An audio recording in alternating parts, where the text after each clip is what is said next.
She told me not to justify, not to apologize, just to go away.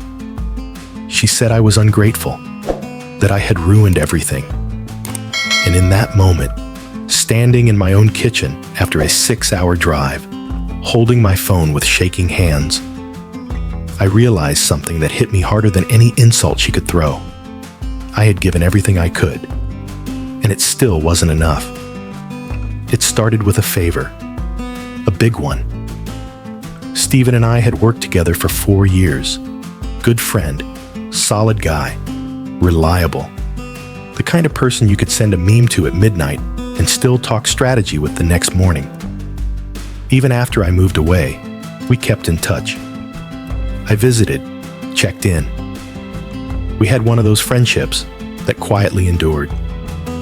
Clara, his girlfriend, became my friend too. Sweet, artistic, passionate.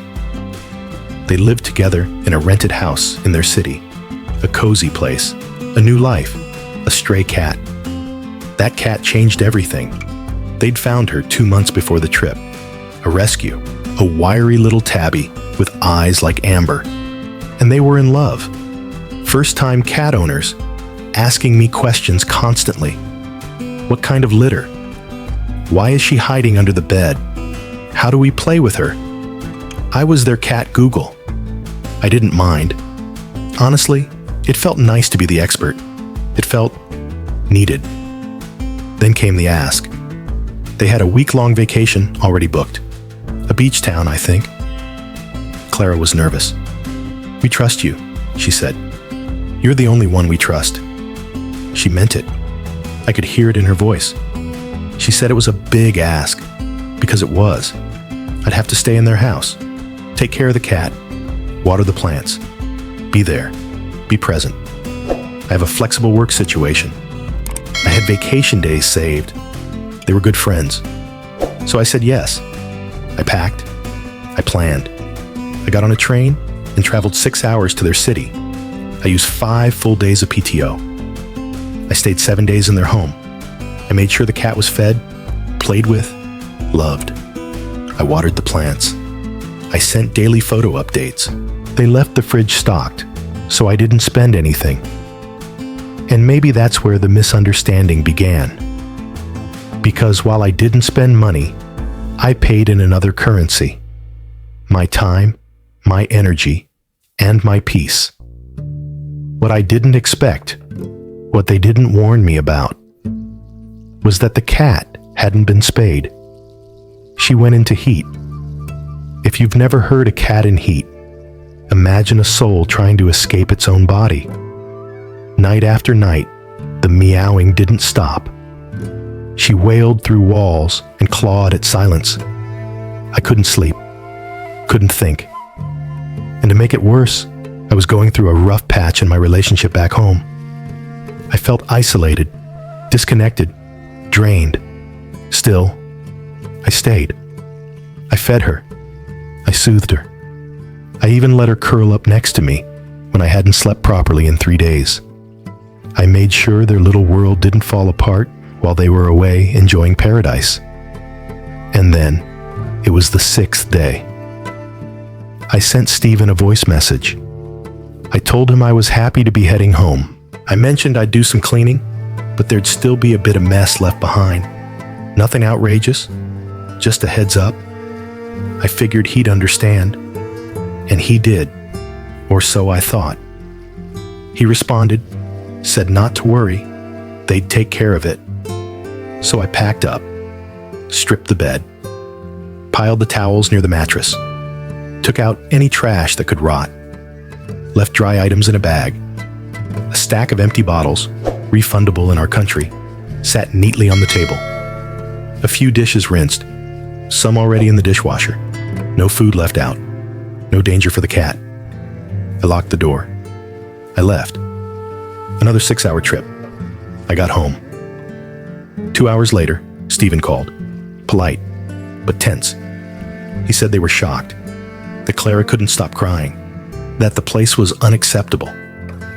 I blinked, barely able to process. I thought the compensation, I said. was that I didn't need to leave the place spotless. He paused, then admitted he had misunderstood my message, thought I was planning to deep clean. We both chalked it up to miscommunication, ended the call on civil terms. I thought that was the end of it. But Clara wasn't done. The message she sent wasn't just harsh, it was surgical. She called me ungrateful, said she was deeply disappointed in me, said the friendship was over, that I shouldn't dare try to explain myself or apologize, that I wasn't worth it. It broke me.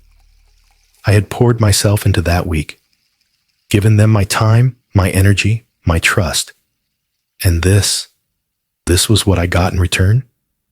I wish I could say I stayed calm, but I didn't. I snapped, called her ungrateful, crazy, emotionally unstable.